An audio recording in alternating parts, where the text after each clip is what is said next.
Buddhas, today we are going to talk about how to recognize when your ego strikes.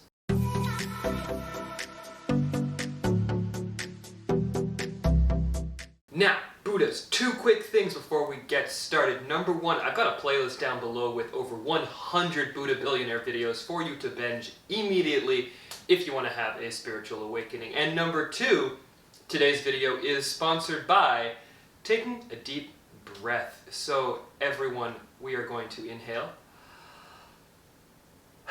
and exhale. And now that we all feel centered and grateful for this wonderful sponsor of air, we are going to get into the subject, which is how to recognize when your ego is in attack mode.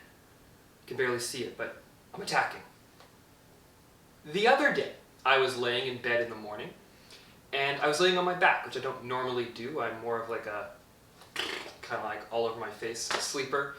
And I was laying on my back thinking, when the cat, which we have had some kitty cameos, again you can see those in some of the videos, he doesn't always show up, but he does show up when he wants to.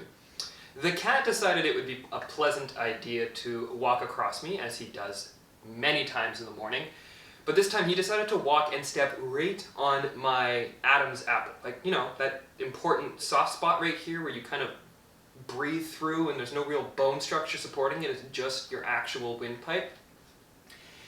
And he put a paw on that spot, and as soon as he did, I was not consciously reacting, but I immediately reacted by grabbing him and throwing him onto the foot of my bed. Now, before anyone wonders, no, the cat was not harmed in any way whatsoever. I just pushed him off of me, and if you know cats, then they pretty much consider this playing. I know mine does, because he decided to try and eat my hand afterwards. But what was incredible here was how I noticed immediately after what had happened. And it's not that I noticed that I had committed that act. No. It was that I had noticed that I had committed the act without even thinking.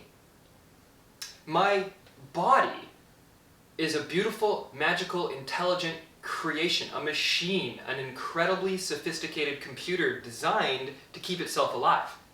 And laying on your back in the prone position and something immediately touching your throat is, well, it triggers, literally, a fear response. Now, I'm not afraid of my cat. My cat and I get along very well, as a matter of fact.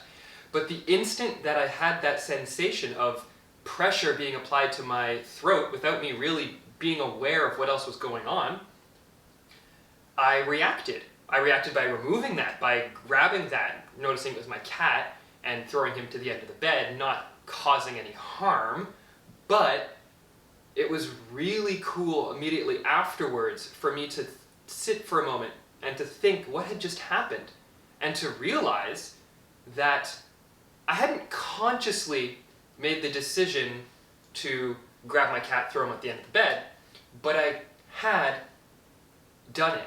And that's because the ego, the part of us that is responsible for keeping us alive, safe and healthy and in our comfort zone, it striked. It knew what it needed to do in order to keep me safe, and it kind of overreacted because it's just a cat, no one's trying to kill me, but it knew what it needed to do and it just did it.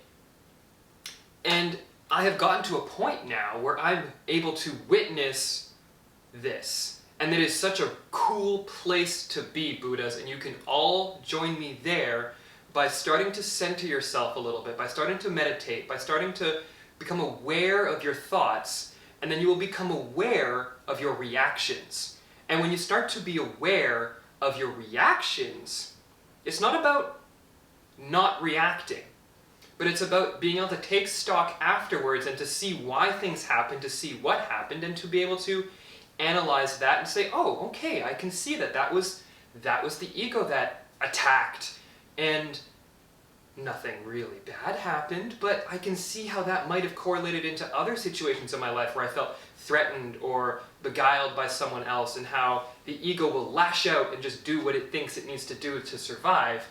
Whereas in reality, 99.9% of the situations that you're going to find yourself in are not a life or death, but the ego doesn't really know that. And I think the point of this video, before it becomes too much of a ramble here, is that we still have our egos, and it's not about trying to kill them off, but it's about recognizing and coming to terms with that egoic reaction and to realize when it's happening.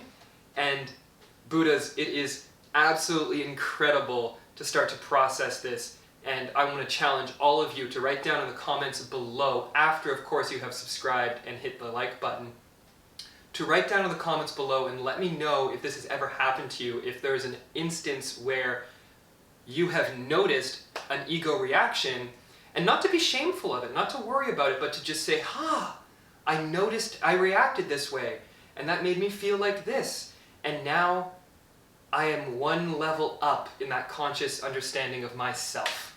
So Buddhas, until the next video, remember the absolutely most important thing is to love yourself.